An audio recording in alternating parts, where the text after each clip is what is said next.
अरे और अखिलेश यादव अभी लगे हैं बीजेपी की फॉल्ट लाइन उगाड़ने में, 7 बार के 7 टाइमर को जो है प्रदेश अध्यक्ष, 5 टाइमर को राष्ट्रीय अध्यक्ष बनाया है। अच्छा, इसमें आज उन्होंने जो है एक नए जी की शुरुआत कर दी। उन्होंने कहा कि लखनऊ के 2G के साथ हमारी पूरी सहानुभूति है। वो केशव जी के बारे में कह रहे हैं, केशव प्रसाद मौर्य के बारे में कह रहे हैं कि उनके साथ हमें पूरी सहानुभूति कि दिल्ली का पद उन्हें क्यों नहीं मिला और कभी मिलेगा भी नहीं।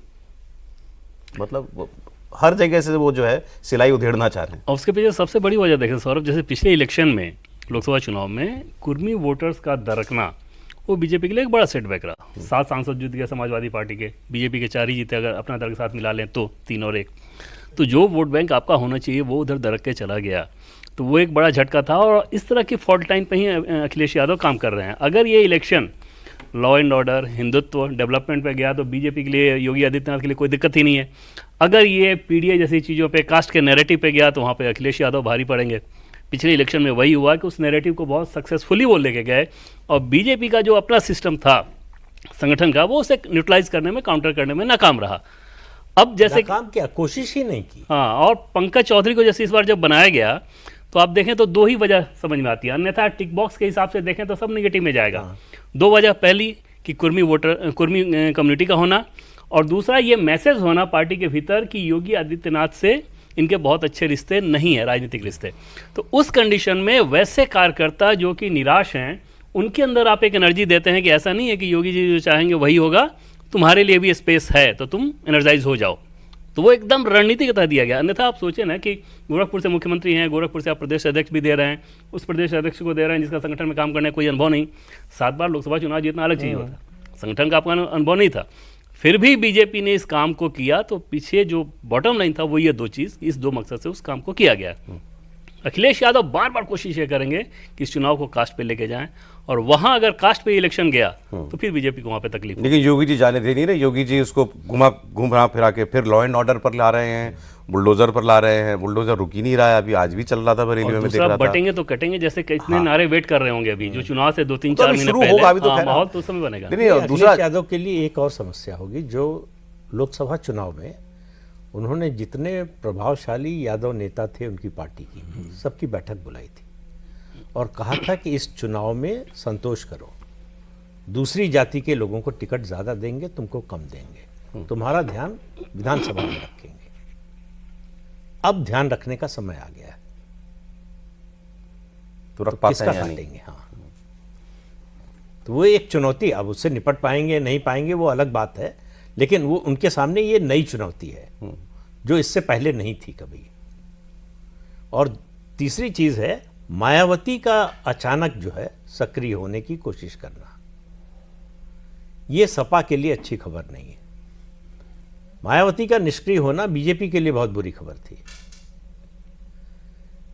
मायावती थोड़ा भी सक्रिय होती हैं, खासतौर से आप देखिए वेस्टर्न यूपी में जहां समाजवादी पार्टी नहीं है। जब तक जयंत चौधरी या अजीत सिंह थे उनका तालमेल था, तब तक जाट वोट मिल जाता था, तो जाट, मुस्लिम और कुछ और जातियां मिलके जो है उनके लिए काम आता था। अब पश्चिमी उत्तर प्रदेश में 2 प्रमुख जो है कॉम्बिनेशन बनते हैं, एक जाटव और जाट और दूसरा जाट और मुसलमान। ये दोनों इन दोनों कॉम्बिनेशंस में से कुछ नहीं है। मतलब मुसलमान क्यों देगा समाजवादी पार्टी को? वेस्टर्न यूपी की बात कर रहा हूं।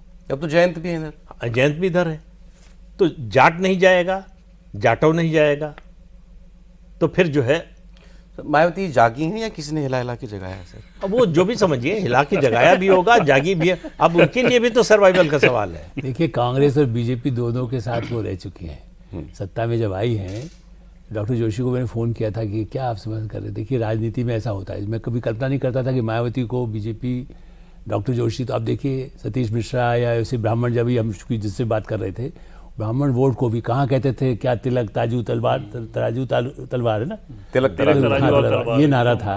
उसमें मायावती को ब्राह्मणों का, और ब्राह्मणों ने मायावती को समर्थन दे दिया।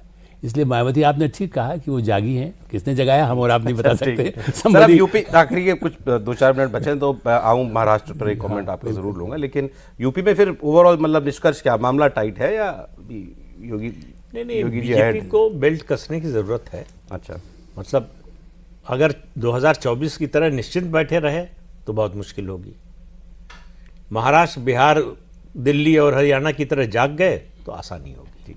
अब सर जो महाराष्ट्र में हो रहा है वहाँ गजब हो रहा है, दोनों ठाकरे ब्रदर्स एक साथ आ गए, उधर चाचा भतीजे एक साथ आ रहे हैं पुणे और आसपास की बेल्ट में, और यहाँ जो साथ में थे इनकी सीटें नहीं बन पा रही हैं, शिंदे जी की और बीजेपी की। देखिए मुझे तो लगता है कि इनको जिस तरह से ये भाई आए हैं, कब बिदक जाएंगे उनको कोई राज ठाकरे का कोई भरोसा है? राज ठाकरे को हो सकता है कि बीजेपी ने समझाया हो कि तुम अभी जाके उसके साथ बैठ जाओ। तो इनको भी जगाया गया। मतलब मैं सॉरी तुझसे, पहले बीच में भी जब बात चली थी तो हमें लगा था कि ठीक है जो कुछ है साथ में तो उधर से कुछ मिलेगा, बाद में फिर इधर आ जाना, मतलब ऐसा जब भी ज़रूरत होती है। लेकिन बीजेपी शुरू से भी अब धीरे धीरे शिवसेना के बजाय अपना स्पेस जो बनाया अभी देखिए। लेकिन महाराष्ट्र में इसलिए चिंता की बात नहीं है कि शरद पवार वाली पार्टी को और कांग्रेस पार्टी को कितनी कम सीटें मिली, मैंने मराठा क्षत्रप जो कहलाते थे, तो शरद पवार कमज़ोर हुए, ठाकरे की क्या स्थिति रही, उनकी भी इतनी कोई सीट आई नहीं। तो नगरपालिका और नगर निगम के चुनाव ने साबित कर दिया है कि बीजेपी बहुत फोर्सफुली अपने ढंग से सिस्टमेटिकली काम कर रही है। यूपी में जितनी चिंता है महाराष्ट्र में अभी उस तरह की चिंता, इसके बाद थोड़ा उनको विश्वास बढ़ जाएगा। उसमें ये एकनाथ शिंदे वाला तो मेरा ख्याल है कि हाईकमांड उनको हैंडल करना जानते हैं, क्योंकि सर और सवाल अजित है पवार वो को भी जानते हैं। Jewel in the crown, BMC का सवाल है ना। हाँ, एक हो सकता है, एक उसमें- अंतिम मैं कहूँ सुप्रिया सूले कब इधर से उधर हो जाए अगले चुनाव तक, ये भी याद रखिए, क्योंकि वो एक दरवाजा अभी भी वो भी खिड़की खोले रखती है, मैंने शरद पवार भी खोले रखते वो भी बता देंगे। बीएमसी के साथ सौरभ 29 कॉर्पोरेशन का हो रहा है, लेकिन जैसे कि आपने कहा कि मुख्य नज़रें तो बीएमसी पे ही टिकी रहेंगी। और वहाँ पर अगर आप देखें तो पिछले विधानसभा के हिसाब से 10 सीटें जो आई शिवसेना उद्धव ठाकरे को, उनमें से 5 विधानसभा तो ऐसी थी जो कि मुस्लिम वोटों के चलते आई हैं। जैसे उसमें जोगेश्वरी की जो सीट है उसमें 6 कॉर्पोरेशन आते हैं उस विधानसभा में, 6 में से 5 में उद्धव ठाकरे कैंडिडेट की हार हुई थी, छठा मुस्लिम डोमिनेटेड था, वहाँ पे मार्जिन इतना बड़ा था कि वो जीत गए। मतलब ये कि अगर वहाँ पे जब कॉर्पोरेशन का इलेक्शन होगा तो उस हिसाब से 5 विधानसभा सीटें ही ऐसी हैं जहाँ पे उद्धव ठाकरे की पार्टी को बढ़त है। राज ठाकरे के हिसाब से देख लें तो 67 कॉर्पोरेशन की ऐसी सीटें हैं पिछले विधानसभा में जहाँ पर राज ठाकरे की पार्टी को हार जीत का जो फासला था उनमें से 30% सीटों पे हार जीत के फासले से ज़्यादा वोट आया था। अच्छा। लेकिन उन सीटों में भी 39 सीटें ऐसी थीं जो कि महागठबंधन को मिली थी, 28 इधर महायुति को मिली थी। मतलब वहाँ पे भी कोई ऐसी डैमेज वाली बात नहीं है।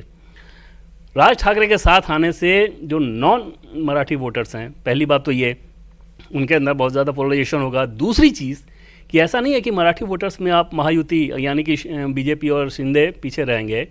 पिछले म्यूनसिपल कॉर्पोरेशन की बात कर लें तो 84 सीटें आई थी शिवसेना के पास, उनमें से 62 जो कॉर्पोरेटर थे आज वो शिंदे के साथ हैं, उनमें से अधिकांश मराठा हैं। तो उसी लिहाज से शिंदे जो डिमांड कर रहे हैं 100-110 सीटों का, उसके पीछे बेसिस यही है कि 62 जीते हुए तो हमारे पास ऑलरेडी हैं और उनमें से अधिकांश मराठे हैं, तो उनको देना होगा। और उस लिहाज से ये जो फॉर्मूला बनेगा वो 90, 95, 96 इस तरफ पे जाके शिंदे को सुप्रिया सुले वाली सीटें बात आएंगी। भी क्लियर कर दीजिए। हम भी सुनते रहते हैं शरद पवार जी की बेटी, उनको केंद्र की राजनीति में सेट करना है तो उधर आ सकती हैं शायद। बाकी उनका लंबा फ्यूचर और कहाँ अभी होना है, नवी वो आए तो होना बात यही है। जैसे हाँ, बस समय की बात है। चर्चाएं हैं या बातें हैं नहीं हो रही हैं? नहीं, मतलब अभी तुरंत का नहीं है, बट आगे उसी रास्ते में जाना है। जैसे अजीत पवार और फिर से शरद पवार एक हो रहे हैं पुणे और पिंपरी चिंदवाड़ में, तो उसे ये समझ में नहीं आ रहा है कि फैमिली में तो ब्रिज ऑलरेडी बना हुआ है। इस बाकी जो सेशन कुछ में है, तारीफ की आपने, कुछ नहीं भाषण है। सुना सुप्रिया सुले का? हाँ, इस सेशन में बिल इलेक्शन का वाले पे समर्थन भी। किया और सब विरोध कर रहे थे ईवीएम का समर्थन कर दिया हाँ। कि मैं इससे जीत के आती ईवीएम हूं। का। इसलिए मैं कह रहा हूँ कि आप उस पर ध्यान दीजिए कि वो सर, भी एक कमेंट। जी नहीं, पहली बात तो मुझे लगता है ये ठाकरे बंधुओं के मिलने का कोई असर नहीं पड़ने वाला। 0+0 0 ही रहेगा। राज ठाकरे 20 साल से राजनीति में अपनी किस्मत आजमा रहे महाराष्ट्र की, कुछ हासिल नहीं कर पाए। एक समय जो है बाला साहब ठाकरे के वारिस माने जाते थे, उनके जैसा भाषण देते हैं, उनके जैसा तेवर है और पता नहीं क्या क्या, लेकिन अलग हुए, पार्टी अपनी बनाई तो कुछ हासिल नहीं कर पाए। उद्धव ठाकरे के पास जो कुछ था 2019 में बगावत करके उन्होंने एनडीए से वो सब खो दिया। थोड़ा सा लगा था लोकसभा चुनाव में कि नहीं शायद उतना बुरा हाल नहीं है, लेकिन विधानसभा चुनाव में तो सब कुछ चला गया। तो इसलिए जो है इनके मिलने का कोई असर नहीं होगा। सवाल सिर्फ वही रहेगा कि बीजेपी और शिंदे में कितनी केमिस्ट्री बनती है, उस पर जीतना उनका अभी तय लग रहा है। मार्जिन क्या होगा, कितनी सीटें जीतेंगे, ये सब उस पर नहीं, क्योंकि उधर तो एकता भी नहीं है ना। कांग्रेस अलग अलग लड़ना लड़ रही है। चाहती है, उद्धव ठाकरे की स्थिति पहले से खराब है। अगर कांग्रेस अलग चली गई तो मुसलमान कितना उद्धव ठाकरे के साथ जाएगा। ठीक है।